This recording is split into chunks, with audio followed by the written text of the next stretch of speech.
ব্যক্তি থেকে পরিবার, সমাজ থেকে রাষ্ট্র, দেশ থেকে বিশ্ব সবকিছুর চালিকায় রাজনীতি। তাই রাজনীতি 10 দিক নিয়ে রাজকাহন নিবেদন করছে জি-20 ইস্পাত। সাথে আছি আমি তাসনুভা তন্নি। ত্রয়োদশ জাতীয় সংসদ নির্বাচন ও গণভোট একই দিনে, এই বিধান রেখে আজ মঙ্গলবার অধ্যাদেশ অনুমোদন করেছে অন্তর্বর্তী সরকারের উপদেষ্টা পরিষদ, যাতে সংসদের ভোটের ব্যালট সাদা কালো ও গণভোটের ব্যালট রঙিন আকারে ছাপানোর সিদ্ধান্ত হয়েছে। একই সঙ্গে অনুমোদন করা এই অধ্যাদেশটি পোস্টাল ব্যালটেও গণভোট দেওয়ার সুযোগ রাখা হয়েছে। এছাড়া কোনো কারণে যদি কোনো কেন্দ্রে গণভোট গ্রহণ বাধাগ্রস্ত হয়, তাহলে সংখ্যাগরিষ্ঠ ভোট কেন্দ্রের ফলাফলের ভিত্তিতে ফলাফল ঘোষণা করার এখতিয়ার ইসির হাতে রাখা হয়েছে।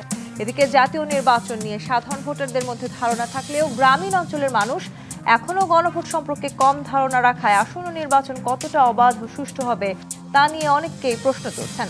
অতীতে এমন নির্বাচনের কোনো অভিজ্ঞতা না থাকায় নির্বাচন কমিশনও একে চ্যালেঞ্জিং মনে করছে। এর মধ্যে বিএনপি মহাসচিব মির্জা ফখরুল ইসলাম আলমগীর আজ আশা প্রকাশ করেছেন, নির্বাচনের সুষ্ঠু পরিবেশ তৈরি হয়ে গেছে, কোনো ঝামেলা ছাড়াই ত্রয়োদশ নির্বাচন অনুষ্ঠিত হবে। অন্যদিকে নির্বাচনের দিন গণভোট না চাইলেও জামায়াত সহ ধর্মভিত্তিক 8 দলের নেতারা বলেছেন, গণভোট নিয়ে সরকারের সিদ্ধান্তে তারা বাধা হয়ে দাঁড়াবে না। তবে দলটির আমির ডক্টর শফিকুর রহমানের আশঙ্কা, একই দিনে 2 ভোট হলে জাতিগত গণহত্যা হতে পারে। একই দিনে 2 ভোট গণহত্যা নাকি বাংলাদেশের ইতিহাসের সবচেয়ে স্বচ্ছ নির্বাচনের নজির তৈরি করবে। এই আলোচনায় আজ রাজখান স্টুডিওতে আছেন বিএনপির শিক্ষা বিষয়ক সহ সম্পাদক ও সাবেক সংসদ সদস্য হেলেন জেরিন খান, আছেন সিনিয়র সাংবাদিক মাসুদ কামাল এবং আছেন জামায়াত ইসলামের কেন্দ্রীয় মজলিসের শুরা সদস্য মোহাম্মদ ইয়াসিন আরাফাত। স্বাগত জানাচ্ছি আজকে রাজকাহনে। মোহাম্মদ ইয়াসিন আরাফাত, জামাতের আমিরের এই বক্তব্য কিংবা বেশ কিছু বক্তব্যের কারণে আমরা দেখতে পাচ্ছি জামাত বেশ আলোচনা কিংবা সমালোচনার মধ্যে দিয়ে গেছে। জামাতের আমিরের এই বক্তব্যটা দিয়ে আমি শুরু করতে চাই। একই দিনে গণভোট তো আসলে জামাতও চেয়েছে দীর্ঘদিন ধরে। একই দিনে যখন আসলে নির্বাচন এবং গণভোট রাখা হলো, সেই সময় জামাতের আমিরের এই যে বক্তব্য জেনোসাইড হতে পারে, সেটি কেন শঙ্কা করছেন আপনারা? বিসমিল্লাহির রহমানির রহিম। আজকের এই টকশোতে সম্মানিত সঞ্চালক এবং আমার সাথে সহযোগী দুজন বিজ্ঞ আলোচক, দর্শকবৃন্দ যারা দেখছেন, সকলকে শুভেচ্ছা এবং সালাম জানাচ্ছি। আসসালামু আলাইকুম রহমতুল্লাহ। দেখেন, জামাত ইসলামের আমির ডাক্তার শফিকুর রহমান যে কথাটি বলেছেন, এটি শুধু তিনি আজকে বলেছেন বিষয়টা এরকম নয়। জামাত 5 দফা কর্মসূচি পালন করছে, সাথে আরও 8টি দল যুগপৎ কর্মসূচি পালন করছে। আমরা বহু আগ থেকে যে কথা বলে আসছি, জাতীয় নির্বাচন ক্ষমতা পরিবর্তনের নির্বাচন। জাতীয় নির্বাচনের মাধ্যমে ক্ষমতার পরিবর্তন হয়, হাত বদল হয়। বাংলাদেশের ইতিহাসে প্রত্যেকটা জাতীয় নির্বাচনে প্রভাব বিস্তার করা, পেশিযুক্তির ব্যবহার করা, অস্ত্রের জনজনানি, ব্যালট বক্সে চিন্তাই করা, কেন্দ্র দখল করা, বহু ঘটনা ঘটেছে। জুলাই যেহেতু আমাদের সকলের ঐক্যবদ্ধ প্রচেষ্টার ফসল, জুলাইয়ে 2000 শহীদ হয়েছে, 30,000 বেশি আহত হয়েছে। আমরা প্রত্যাশা করেছিলাম বা অনেকগুলো দলও প্রত্যাশা করেছিল জুলাইয়ের সিদ্ধান্তটা আলাদা হয়ে যাক। জুলাইয়ের সিদ্ধান্ত সেটি গণভোটের মাধ্যমে ফয়সালা হয়ে যাওয়ার পরেই নির্দিষ্ট সময়ে জাতীয় নির্বাচনটা হতে পারে। কিন্তু সে দাবিকে উপেক্ষা করে সরকার যেহেতু সামগ্রিকভাবে ইন্টারিম গভর্নমেন্টের সিদ্ধান্ত নিয়েছে, জামাত ইসলামের আমির সে কথাই বলছেন।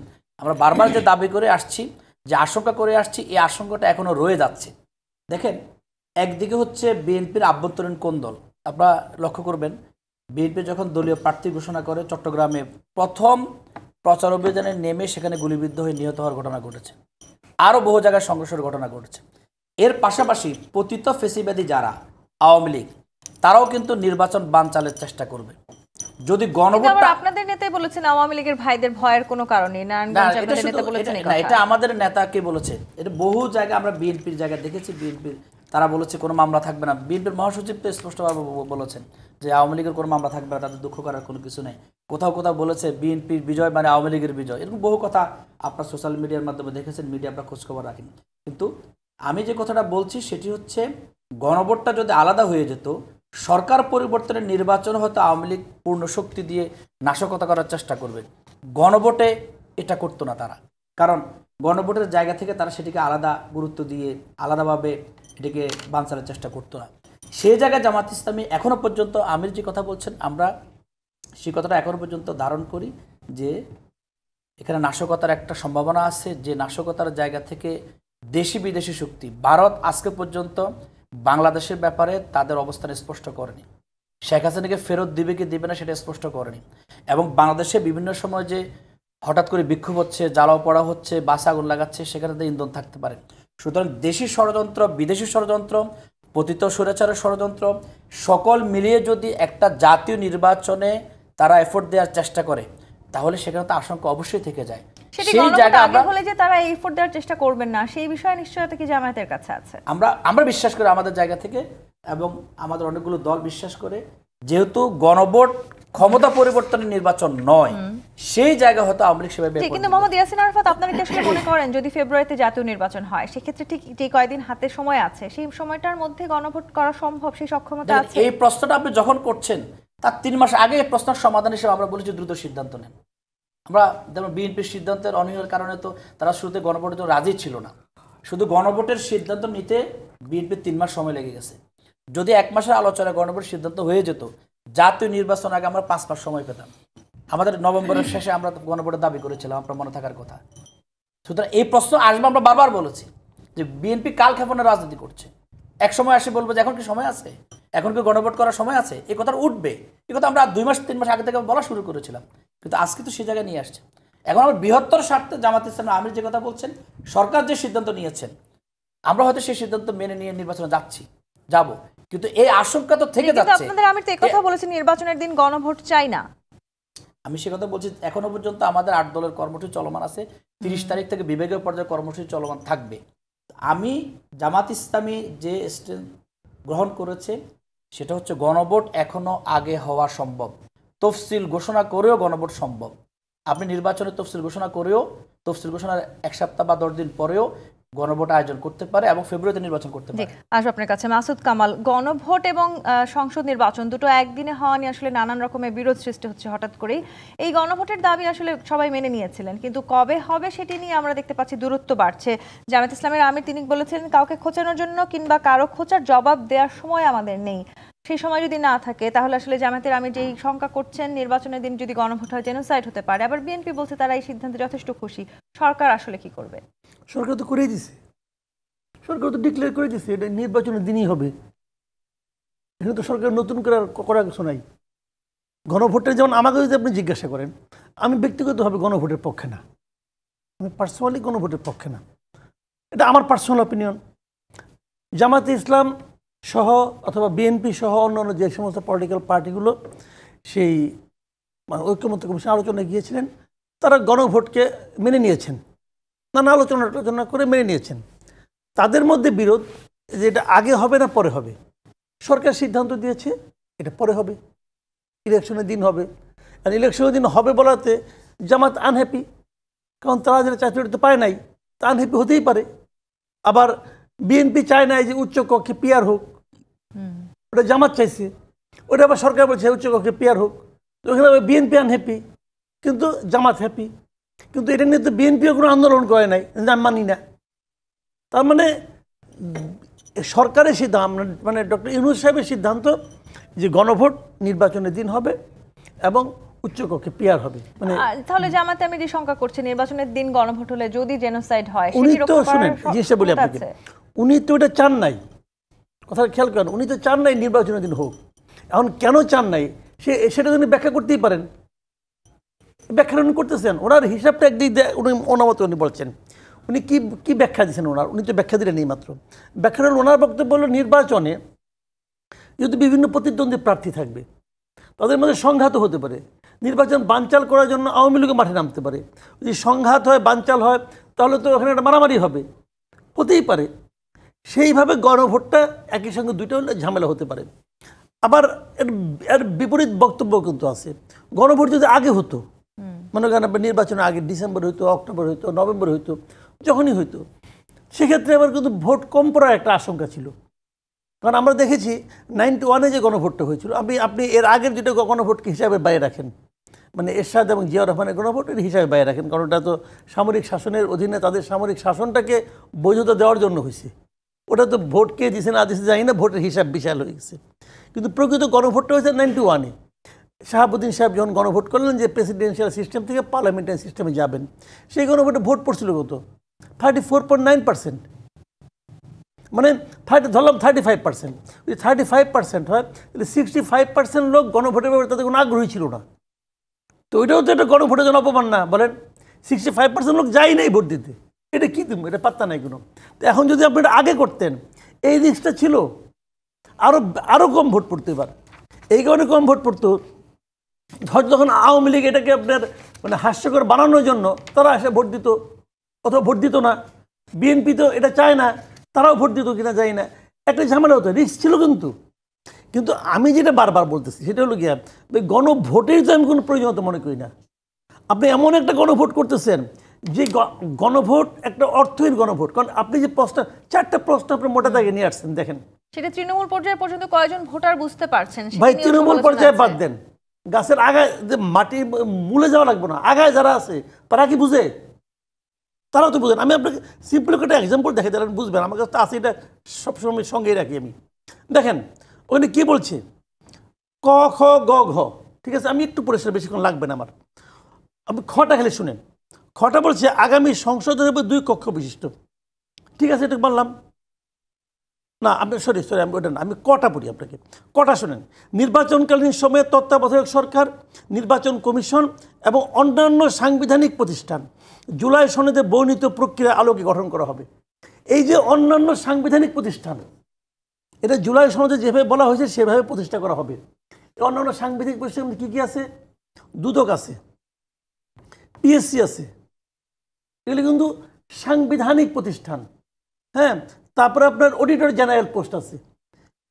এইগুলির ব্যাপারে, এই প্রত্যেকটা এরকম 5টার ব্যাপারে বিএনপি নোট অফ ডিসেন্ট দিছে। সেটি আসলে নির্বাচন হওয়ার নোট অফ পরে ডিসেন্ট দিছে আপনি জানেন যে পিএসসির যে সদস্য 3 স্তর বিশিষ্ট পিএসসি হবে, 3টা পিএসসি হবে। এই গঠনের জন্য সরকারি দলের প্রতিনিধি থাকবে 2 জন 7 সদস্যের মধ্যে, আর 5 জন থাকবে, 4 জন বিরোধী দলের, 1 জন হলো নিরপেক্ষ। তাহলে এই প্রত্যেকটাতে সরকারি দলের সংখ্যা থাকবে কম। তো তখন তারা কি বলবে, ভাই আমি সরকারে গেলে তো লস, তার মানে আমি থাকবো সরকারে, কমিটি করবো বিরোধী দল, মানে কি ফার্স্ট হলে পাবেন রূপার পদক আর সেকেন্ড হলে পাবেন স্বর্ণ পদক, ওই দৌড়ে কি অংশ নিবে? এই জায়গাটিতে আসতে চাই। হেলেন জেরিন খান, এই যে এক ধরনের আশঙ্কার কথা বলছেন আমাদেরকে মাসুদ কামাল, আসলে আমরা বুঝতে পারছি কিনা গণভোট সেটি আসলে আগে হোক কিংবা নির্বাচনের দিনই হোক, জনগণ বুঝতে পারছেন কিনা যারা ভোট দিবেন সেটি নিয়ে যেমন প্রশ্ন আছে, তেমনি যে বিএনপিকে উদ্দেশ্য করে জামায়াতের নেতাকর্মীরা এখন যে ধরনের বক্তব্য রাখছেন, সেই সবকিছু মিলিয়ে আসলে যে দাবি দেওয়া তারা করছেন, সেখানে বিএনপিকেও আবার জিতিয়ে দিল কিনা এই সরকার, সেই সমালোচনাও আছে। বিএনপির যে দাবিটি ছিল যে একই দিনে হবে, সেটি সঠিক হচ্ছে কি? এখানে ধন্যবাদ আপনাকে, ধন্যবাদ দর্শক শ্রোতাদেরকে এবং সহ আলোচক হিসাবে 2 জন এসেছেন। বিশেষ করে মাসুদ কামাল ভাই মানে সুন্দরভাবেই বলেছেন যে কোন কোন বিষয়গুলোতে কে কতটা জিতলো, সেটা কিন্তু উনি সুন্দরভাবে ব্যাখ্যা করেছেন। আর জামাতের ভাই যেটা যা বললেন সেটা থেকে আমরা সত্যিকার অর্থে একটু মানে মনে হচ্ছে যে তার বক্তব্যের মধ্যে দিয়ে আমরা সেই পূর্বেই ফিরে যাচ্ছি। এই জায়গা থেকে উত্তরণের জন্যই তো এত মানুষের জীবন দেওয়া, এত কিছু করা। সে দেখেন তার বক্তব্যের মধ্যে বারবার করে কিন্তু সে তুলে আনছে বিএনপি এই করেছে, বিএনপি ওই করেছে, বিএনপি ওই করেছে, হ্যাঁ বিএনপির কোন্দলের কথা কালক্ষেপণ করেছেন। মানে ওনার বক্তব্যের মধ্যে দিয়ে একটা গণভোট হবে, সেই জায়গায় যা কিছু হয়েছে সব বিএনপির দোষ। এই যে গণভোটটি, এটা কিন্তু সংবিধানে ছিল না এবং এখনও নাই। এটা পরবর্তীতে সংবিধানে সংযোজন করতে হবে, মানে পার্লামেন্টে একটা পাস করতে হবে। সেই কারণে বিএনপি কনস্টিটিউশনের প্রতি আস্থা রেখেই বলেছিল যে গণভোটের দরকার নাই, যেহেতু এটা কনস্টিটিউশনে নাই সেই কারণে আমরা এটার পক্ষে না, বিএনপি এটা বলেছে। এবং এই জন্যই বিএনপি এটার বিপক্ষে ছিল। কিন্তু বিএনপি সবসময়ই তো যেটা চাচ্ছে দেশের মধ্যে একটা শান্তি বিরাজমান থাকুক, আমরা এই কাদা ছোড়াছড়ির এই রাজনীতি থেকে আমরা মানে বের হয়ে আসি, মানে সত্যিকার অর্থেই বাংলাদেশের মানুষ একটা শান্তিপূর্ণ রাষ্ট্র মানে পরিচালিত হোক এবং এখানে সবাই সুখে শান্তিতে বসবাস করুক, একটা অবাধ সুষ্ঠু নিরপেক্ষ নির্বাচনের মধ্যে দিয়ে একটা গণতান্ত্রিক সরকারের প্রক্রিয়া এই বাংলাদেশে চালু হোক, এইটাই এদেশের মানুষ চাচ্ছে এবং বিএনপিও সেই যে নির্বাচনের দিন যদি আসলে গণভোট হয়, সেই সময় এক ধরনের সংঘাতের সংখ্যা আসলে সবাই বেশিরভাগ লোকেরাই দেখেন নির্বাচনে কি সেই সংঘাতের সম্ভাবনা না, উপায়টা কি বলেন? নির্বাচনের যদি আমাদের প্রধান উপদেষ্টা এবং নির্বাচন কমিশনারের মানে যে তারিখ যেটা দেওয়া হয়েছে সেই তারিখ অনুযায়ী যদি আমরা বলি আর মাত্র 2 মাস আছে, এই 2 মাসের মধ্যে কি একটা গণভোট এবং একটা জাতীয় সংসদ নির্বাচন করা কি সম্ভব? জি জামায়াত তো বলছে সম্ভব, তফসিল ঘোষণা করবার পরেও সম্ভব। জামাত তো অনেক কিছুই বলছে, জামাত তো অবাস্তব কথা বলছে। একটা নির্বাচনে সারা বাংলাদেশে গণভোট, যেই গণভোট সম্পর্কে এখন পর্যন্ত এই জাতি, বিশেষ করে আপনার যেটা মাসুদ ভাই বললেন যে উপরের লেভেলেই কয়জন লোক এই গণভোট সম্পর্কে সচেতন হয়েছে, আর আপামর জনসাধারণ তো গণভোট সম্পর্কে তাদের কোনো ধারণা নেই। আর অন্যান্য গণভোট যেটা অতীত দিনে যেটা হয়েছে শহীদ রাষ্ট্রপতি জিয়া রহমানের সময় কিংবা এরশাদের আমলে, যেই পরবর্তীতে 91-এ যে দেশনেত্রী বেগম খালেদা জিয়ার সময় যেটা গণভোট করা হলো, মানে প্রেসিডেন্সিয়াল গভর্নমেন্ট থেকে পার্লামেন্টের পদ্ধতিতে যে আমরা চলে গেলাম, সেই জায়গায় যে গণভোট হয়েছিল, সেই গণভোট আর এবারের গণভোট কিন্তু এক না। কারণ এবারের গণভোটে যেটা আসছে সেখানে হানা একটা বিষয়কে কেন্দ্র করে হয়েছিল। আর এবারের গণভোটে বা এবারের নির্বাচনে বিএনপি অনেকটাই নিশ্চিত যে তারা জয়ী হবে, তাই যাই হোক আপনারা আসলে নির্বাচনটাই সবার আগে দেখতে চাইছেন। দেখুন, আমরা যে জিতবো এইটা আমরা, হ্যাঁ এটা ঠিক যে আমাদের অতীত মেজারমেন্ট থেকে এবং ধরেন দীর্ঘদিন আমরা আন্দোলন সংগ্রাম, জনগণের সাথে থাকা, সমস্ত কিছু মিলিয়ে আমরা বুঝতে পারছি যে বাংলাদেশে একটা যদি অবাধ, সুষ্ঠু, নিরপেক্ষ নির্বাচন হয় তবে এই বাংলাদেশের মানুষ বিএনপিকেই বেছে নেবে। কিন্তু তার মানে কি এইটা আমরা শেখ হাসিনার সময় আমরা এই কথাটা বলতে গিয়ে আমরা বারবার করে তার কাছ থেকে নির্যাতনের মুখোমুখি হয়েছি। তা সেখানে আমাদের মানে যেই কথা আজকে জামাত বলছে সেই একই কথা কিন্তু তারা বলতো যে বিএনপি ক্ষমতায় যাওয়ার জন্য। আরে বিএনপি ক্ষমতায় তো জোর করে যেতে চাচ্ছে না, বিএনপি তো জনগণের ম্যান্ডেট নিয়ে ক্ষমতায় যেতে যাচ্ছে, এবং জনগণের ম্যান্ডেট নিতে এত সহজ বিষয়?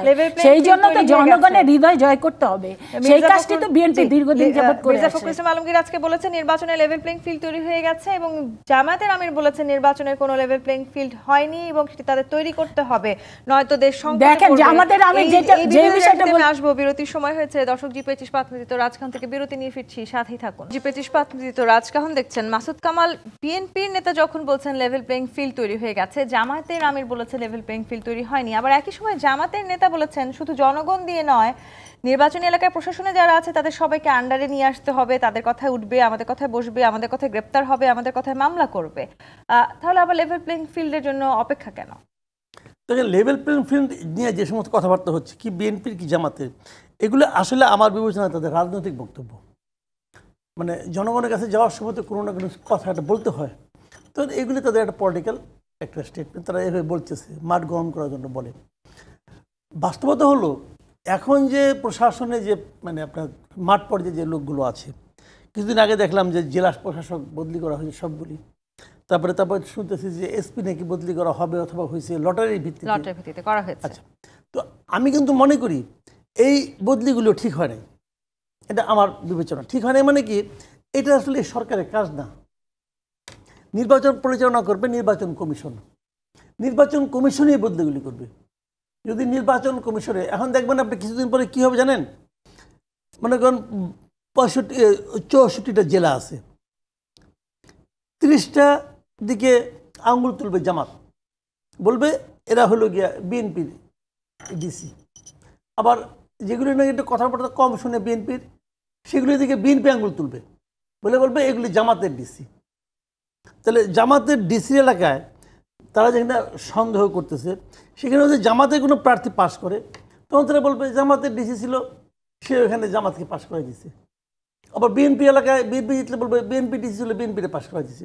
এই যে অভিযোগ পাল্টা অভিযোগটা, এটা হইতো না যদি এই সময়ে এই বদলিগুলি না হতো। কারণ এই সরকারের আমলে এই ডিসি বদলি নিয়ে টাকা পয়সার লেনদেন, ঘুষ, দুর্নীতি অনেক কিছু হয়েছে। এই সরকার তো এরই মধ্যে তাদের নিরপেক্ষতার ইমেজ একদম ধ্বংস করে দিছে। তারা নিরপেক্ষ, এই সরকারকে আমি নিরপেক্ষ বলতেই রাজি না। তো এই অবস্থায় যদি নির্বাচনটা হয় তাহলে খারাপ হবে। উচিত হবে তফসিল ঘোষণা করার পর সমস্ত প্রশাসন তো ইলেকশন কমিশনের আন্ডারে চলে আসবে অটোমেটিক নিয়ম অনুযায়ী। তখন ইলেকশন কমিশন উচিত হবে সবগুলো ডিসিএসপিকে তাদের মতো করে ট্রান্সফার করা। সেই সম্ভাবনা কি আছে? হেলেন থাকবে না, যে কোনো সময় সম্ভব। যে কোনো সময় সম্ভব, কিন্তু সেই সম্ভব হওয়ার কাজটি কি বাংলাদেশ আসলে করে নাকি আসলে যে অভিযোগ আমরা দীর্ঘদিন ধরে শুনছি এনসিপি নেতা কিংবা জামায়াত ইসলামী নেতাকর্মীরা বলার চেষ্টা করছেন যে বিএনপি ইতিমধ্যে প্রশাসন নিজেদের মতন করে সাজিয়ে নিয়েছে এবং আগামী নির্বাচনটি আসলে বিএনপির হাতের মুঠোয় যেন থাকে সেভাবেই প্রশাসন কাজ করছে? বাস্তবতা ঠিক ভিন্ন। আমরা মনে করি বিএনপি ইতিমধ্যে কোনো প্রশাসনে বিএনপির দুই একজন যারা ছিল তাদেরকেও কিন্তু তুলে নিয়ে আসা হয়েছে। যেমন ধরেন বিএনপির অনেকে বলতে চেয়েছিল যে চিটাংয়ে যে আমাদের ডিসি ছিলেন তার ব্যাপারে একটা অভিযোগ ছিল যে সে ছাত্রদল করে, তো ওকে কিন্তু ওখান থেকে নিয়ে আসছে। তারপর বগুড়াতে এরকম জামাতের পক্ষ থেকে। তা আমি মনে করি না এগুলো কেউই আমাদের ছিল, কারণ মূলত তারা তাদের মেধা অনুযায়ী তারা এই প্রশাসনে নিয়োগ পেয়েছে এবং সেই অনুযায়ী কাজ করেছে, সেইভাবেই তাদেরকে নিয়োগ দিয়েছে। কিন্তু যেহেতু তারা অভিযোগ দিয়েছে সেই অভিযোগের ভিত্তিতে কিন্তু অনেককেই তুলে নিয়ে এসছে।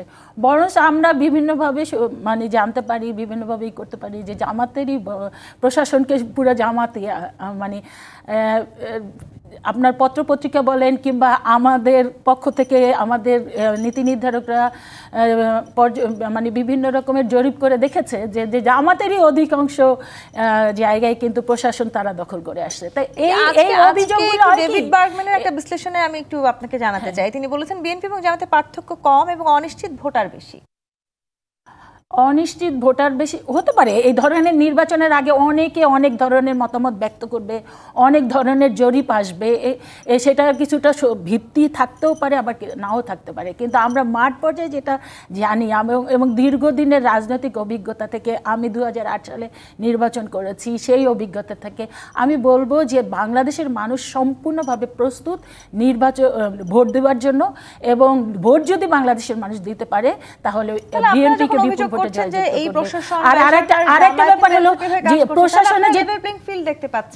প্রশাসনে যেটা হয়েছে সেটা হলো যে দেখেন এই যে লটারির মাধ্যমে এটা কিন্তু কিছুটা হলো প্রশাসনে যারা আছে তাদের প্রতি কিন্তু কিছুটা হলো অমর্যাদাকর একটা বিষয়। তারপরও এই অভিযোগ পাল্টা অভিযোগ কারণে কিন্তু এই লটারির ব্যবস্থা করেছে। আর এটা যেটা বলেছে নির্বাচন কমিশনের হলো দায়িত্ব পরবর্তীতে, কারণ এই যে তফসিল ঘোষণার পরে সমস্ত কিছু কিন্তু নির্বাচন কমিশনের আন্ডারে চলে যাবে। সেই ক্ষেত্রে আবার যদি তাদেরকে আবারও চেঞ্জ করা হয় তাহলে এদের উপরে রীতিমতো একটা অত্যাচার হবে। তবে হ্যাঁ, এই অভিযোগ পাল্টা অভিযোগ যতক্ষণ পর্যন্ত আসবে যতটা পারে সমাধান করেই আসলে নির্বাচনের, কারণ এই নির্বাচনের রেজাল্ট হওয়ার পূর্ব পর্যন্ত আমি মনে করি, ইভেন রেজাল্ট হওয়ার পরও, কারণ আমরা 2000 মনে আছে 2001-এর নির্বাচন হয়ে গিয়েছে, নির্বাচনে বিএনপি 2/3 মেজরিটি পেয়েছে, তারপরও দেখা গিয়েছে পাওয়ার হ্যান্ডওভার করতে সময় নিয়েছে। তখন শাহাবুদ্দিন সাহেবকেও কিন্তু মানে প্রেশার করা হয়েছিল কোনো একটা কিছু করতে, কিন্তু শাহাবুদ্দিন সাহেব ওই সময় কিন্তু বিরাট ভূমিকা নিয়েছিলেন। তো এইগুলো কিন্তু থাকবেই যতক্ষণ পর্যন্ত একটা ইলেকশন, ফ্রি ফেয়ার ইলেকশন হবে এবং ইলেকশনের পরে বিজয় ঘোষণা মানে যারা যেই দল জয়লাভ করবে মানে সরকার গঠন করবে, এবং আমি বলবো অন্তর্বর্তীকালীন সরকারের হাত থেকে যতক্ষণ পর্যন্ত তারা ক্ষমতা বুঝে না পাবে ততক্ষণ পর্যন্ত এই ধরনের আলোচনা সমালোচনা হতেই থাকবে। লটারি করে আসলে যে বদলি সেটি আসলে জামায়াতেরও একটা দাবি ছিল। আমি একটু বলতে চাই যে জামায়াত তো আসলে ধর্মভিত্তিক রাজনীতি করে, সেক্ষেত্রে এই লটারি নিয়ে আসলে ইসলামের বেশ কিছু বিধিনিষেধ আছে এবং সেটি নিয়ে আসলে নানানভাবে রাজনৈতিক বিশ্লেষকরা ট্রল করছেন যে জামায়াত ইসলামী যারা আসলে ধর্মভিত্তিক রাজনীতি করে তারা এরকম লটারির দাবি কেন করলো, আবার আপনাদের এই দাবিটি মেনেও নিয়েছে সরকার। দেখেন, এটা জামাতের দাবি নয়, জামাতের পরামর্শ ছিল। বাংলাদেশে ডিসিএসপি বিভিন্ন থানার ওসি কীভাবে বদল হয়, এদেশের সংস্কৃতি কি বলে আপনাদের জানা থাকার কথা। যার পাওয়ার বেশি, যিনি মন্ত্রী ছিলেন, এমপি ছিলেন, তিনি তার অধীনস্থ, আগে সচিব ছিল, বিভিন্ন লেভেলে কথাবার্তা বলে দেখা যায় তার অধীনস্থকে সে তার নিজের এলাকায় নিয়ে আসে নির্বাচনের সুবিধা পাওয়ার জন্য। এই বিষয়গুলো যখন সামনে ছিল তখন জামাত পরামর্শ দিয়েছে এই সুবিধা যাতে কেউ না পায় সেজন্য লটারির ব্যবস্থা করা যেতে পারে। লটারি নিয়ে আপনি যে কথা বলছেন, হযরত মরিয়ম আলাইহিসসালাম যখন তার অভিভাবকের দায়িত্ব কে পালন করবেন তখন তো লটারি হয়েছিল। সুতরাং বিষয়গুলোর কথা থাকতে পারে, ব্যাখ্যা বিশ্লেষণ হতে পারে, কিন্তু আজকে যে বিষয়টা সবচেয়ে প্রণিধানযোগ্য বিষয় সেটা হচ্ছে লেভেল প্লেইং ফিল্ডের বিষয়টি। জামাত ইসলামী 7 দফা দাবি কিংবা 5 দফা দাবিতে যে বিক্ষোভ কর্মসূচি পালন করছে, সভা সমাবেশ করছে, সেখানে লেভেল প্লেইং ফিল্ডটাকে খুব গুরুত্বের সাথে জামাত বিবেচনা করছেন।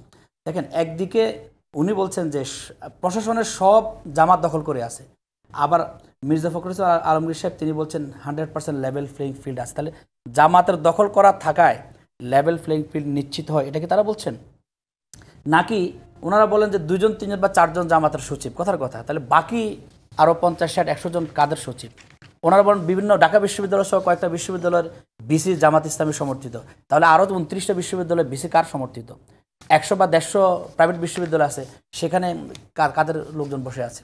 আমরা আসলে সত্যিকার অর্থে যেটা দেখি, এই সকল জায়গায় বিএনপি যেহেতু আগে রাষ্ট্র পরিচালনা করেছে, তাদের ইন্টারনাল যোগাযোগ সহ সামগ্রিক বিষয় দেখা যায় তারা তাদের লোক সব জায়গায় বসে আছে। আজকে লেভেল প্লেইং ফিল্ডের বিষয়টা জামাত দাবি করেছে দেশের সর্বস্তরে লেভেল প্লেইং ফিল্ড নিশ্চিত করতে হবে।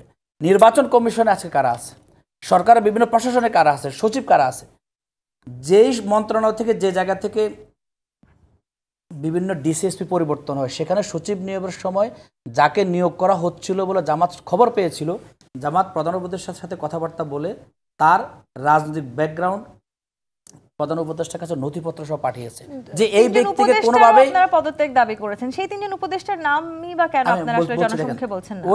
ওই ব্যক্তিকে যাতে মুখ্য সচিব বা প্রধান উপদেষ্টা সচিব বানানো না হয় সেই বিষয়ে জামাত পরামর্শ দিয়েছে, কিন্তু বিএনপির চাপে তাকে সচিব বানানো হয়েছে। বিএনপির চাপে করা হচ্ছে, সেটি আপনারা নিশ্চিত হলেন কি করে? কারণ ছাত্রদলের গুরুত্বপূর্ণ নেতৃত্বে ছিল সেই ব্যক্তিকে নিয়োগ দেওয়া হয়েছে, তার কার চাপে দেওয়া হয়েছে? দেখেন জামাত ইসলামী রাজনীতির জায়গা থেকে সরকারের ভুলগুলো কোথায়, ত্রুটি কোথায়, সরকার লেভেল প্লেইং ফিল্ড নিশ্চিত করছে কি করছে না সবসময় ধরে দেওয়ার চেষ্টা করছে। যখন প্রধান উপদেষ্টা লন্ডনে গিয়ে নির্বাচনে আগাম ঘোষণা দিলেন তখন থেকে জামাত বলে আসছে সরকার এখানে ভুল করেছে। সেখান থেকে ফিরে এসে সকল রাজনৈতিক দলের সাথে কথাবার্তা বলে সরকার সেটি ঘোষণা দিতে পারত। আজকে লেভেল প্লেইং ফিল্ডের বিষয় যদি আসে, দেখেন সারা দেশে ফোস্টা সেরা হচ্ছে। আমার নির্বাচন এলাকা কুমিল্লা 10 নাগরকোট লালমা আমরা অসংখ্য ফোস্টা সিঁড়ি ফেলেছে, আমার বিল বেড সিঁড়ি ফেলতেছে। আমার একটা মহিলা সমাবেশ ছিল আদ্রাতে, সেখানে আগের রাতে সেখানে ককটেল হামলা হয়েছে, যদি হামলা হওয়ার কারণে উপস্থিতি আরও বেড়েছে। তো এই কাজগুলো তারা করছে কেন করছে? এটা ভীতি সঞ্চার করার জন্য। আগের 53 বছরের যে রাজনৈতিক সংস্কৃতি, ভীতি সঞ্চার করে ভোটারদেরকে কেন্দ্রে আসতে নিবৃত্ত করা বা ভোট প্রদানের ক্ষেত্রে তাদেরকে বিরত রাখা, আজকে সেই কাজগুলো বিএনপি বহু জায়গায় করছে। শুধু আমার আসলে নয়, বাংলাদেশে আমি কেন্দ্রীয় নির্বাচন কমিটির সদস্য, অসংখ্য জায়গায় পোস্টার ছিচ্ছে, মহিলা প্রোগ্রামে বাধা দেওয়া হচ্ছে, প্রচারণায় বাধা দিচ্ছে। কিছু ভিডিও ফুটেজ আমরা সরাসরি দেখেছি, একজন কচুয়াতে জামাতের প্রার্থী যাচ্ছে সেখান থেকে বাধা দিচ্ছে। জি, সেক্ষেত্রে নিরাপত্তাগুলো নিশ্চিত করার দায়িত্ব তো অন্তর্বর্তীকালীন যেহেতু সরকার ঘোষণা দিয়েছে তারা ইতিহাসের সবচেয়ে সেরা নির্বাচন করবে, তাহলে লেভেল প্লেইং ফিল্ডের ক্ষেত্রে আপনাকে সেরা ব্যবস্থাপনা করতে হবে, আপনাকে সব জায়গায় সেরা কাজ করতে হবে। এই জন্য নির্বাচনে লেভেল প্লেইং ফিল্ড যে নিশ্চিত হয়নি, এটা মাঠে ময়দানে গেলে আপনাদের তথ্যের মাধ্যমে আপনারা সেটা খুঁজে বের করতে পারবেন। যে লেভেল প্লেইং ফিল্ড নিয়ে যেমন আলোচনা আছে, তেমনি এই সরকার আসলে কতখানি সিদ্ধান্ত নিতে পারবেন না সেটি নিয়েও এই মুহূর্তে কিন্তু যথেষ্ট আলোচনা চলছে। তারেক রহমান বলেছেন বন্দর এলডিসি নিয়ে সিদ্ধান্ত অন্তর্বর্তীকালীন সরকার নিতে পারেন না।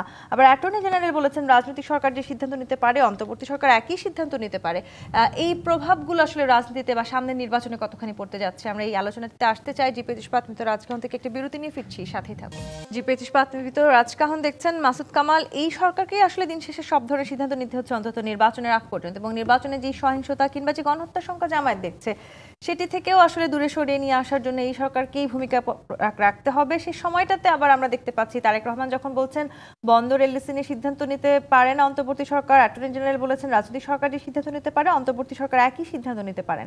এই সব কিছুকে আপনি কিভাবে দেখছেন? এটা কে বলছে যে রাজনৈতিক সরকার যে সিদ্ধান্ত নিতে পারে? অ্যাটর্নি জেনারেল বলেছেন উনি। জি, জ্ঞানী মানুষ কি করে বললেন বুঝতে পারলাম না, এটা আমার হিসাবে মিলে না। অন্তর্বর্তীকালীন সরকার সে সিদ্ধান্ত নিতে পারে না, এবং অন্তর্বর্তীকালীন সরকার এমনিতে একটা অসাংবিধানিক সরকার, এটা আমাদের সংবিধানে নাই। তারপরেও ঠিক আছে, সুপ্রিম কোর্টের আপনি একটা 106-এর মাধ্যমে নিয়ে আসছেন, ওই যে 106-এর সাজেশনটা যেটা রাষ্ট্রপতিকে সুপ্রিম কোর্ট দিয়েছে ওটা পড়ে দেখেন উনি কী আছে।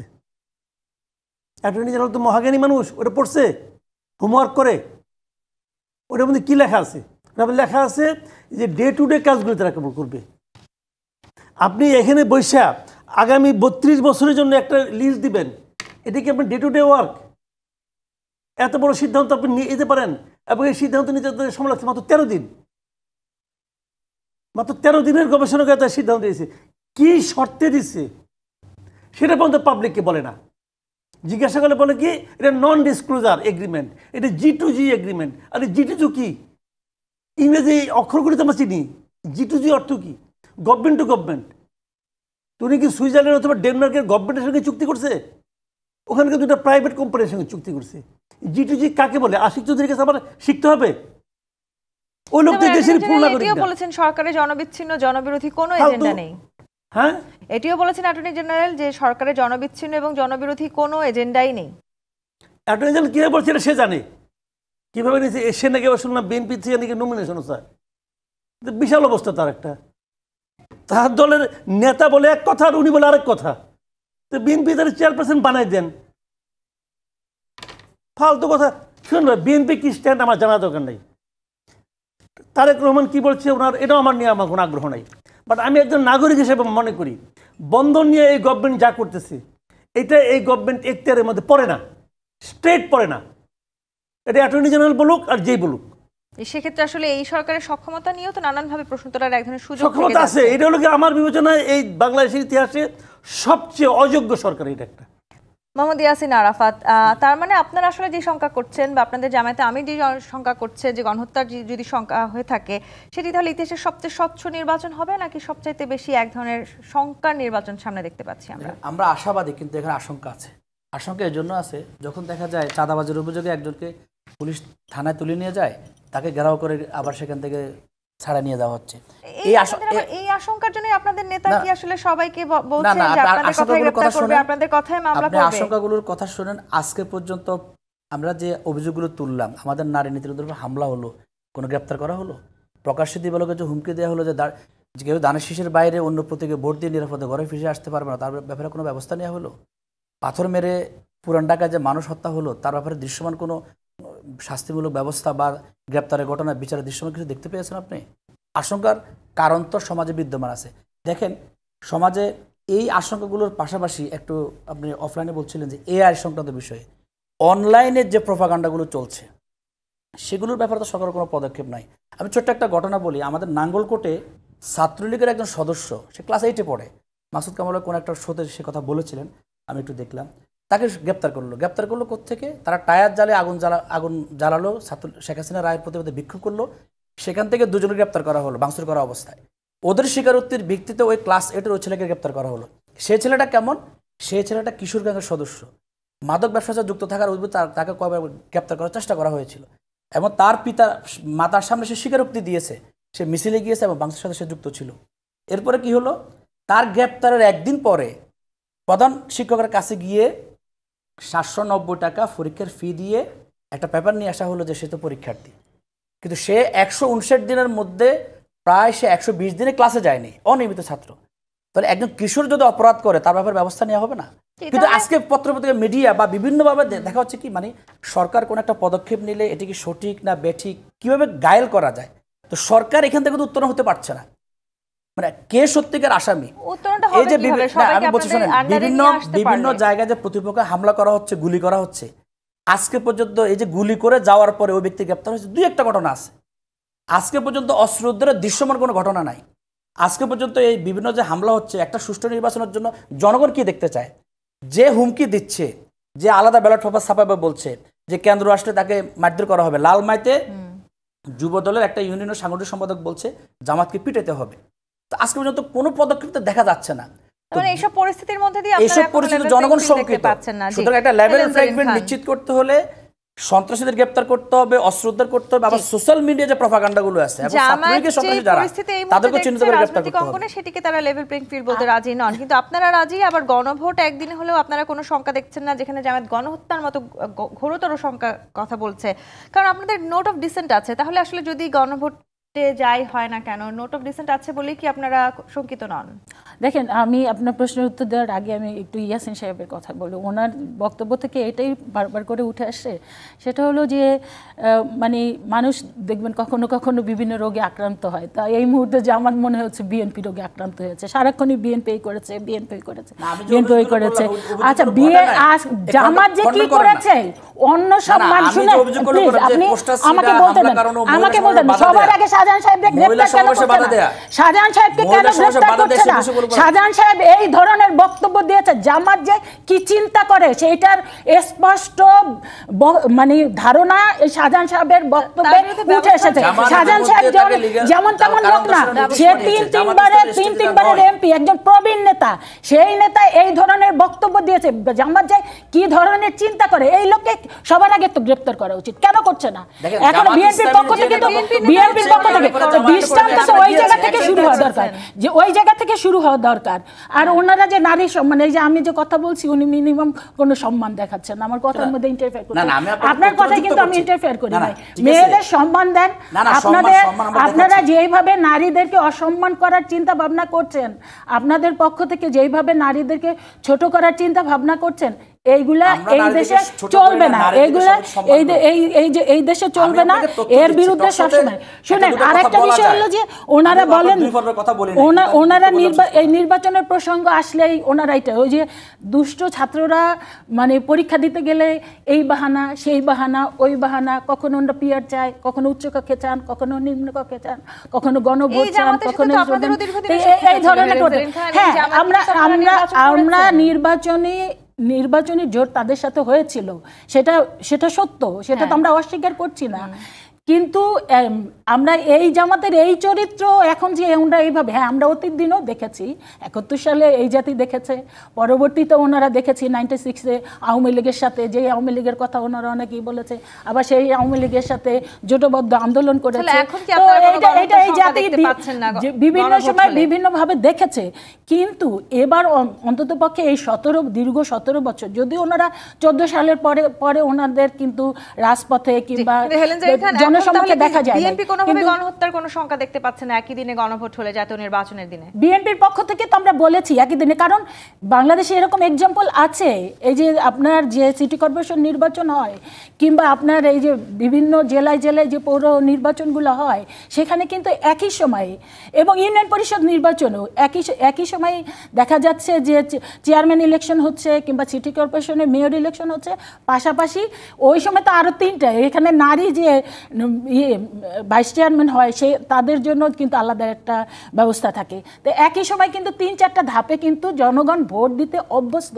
কাজেই আমরা অর্থনৈতিক, কারণ বাংলাদেশের যে এখন বর্তমান যে অবস্থা, অর্থনৈতিক যে খারাপ অবস্থা যাচ্ছে এবং সময়ের স্বল্পতার কারণে আমরা কিন্তু এই বিষয়টাই আমরা সাপোর্ট করছি, যা জাতীয় সংসদ নির্বাচন এবং গণভোট একই সময় সবচেয়ে ভালো হয়। রাজনৈতিক দলের মধ্যে দূরত্ব মিটবে কিনা সেই অপেক্ষায় থাকতে হচ্ছে এখনো পর্যন্ত আমাদের। হেলেন জেরিন খান, মাসুদ কামাল, মোহাম্মদ ইয়াসিন আরাফাত, অসংখ্য ধন্যবাদ আজকে রাজকাহন আমাদেরকে সময় দেওয়ার জন্য। দর্শক, আজকের মতো বিদায় নিচ্ছি জি25 নিবেদিত রাজকাহন থেকে। ফিরবো আগামীকাল রাত 10টায় নতুন রাজকাহন নিয়ে। ডিবিসির সঙ্গেই থাকুন।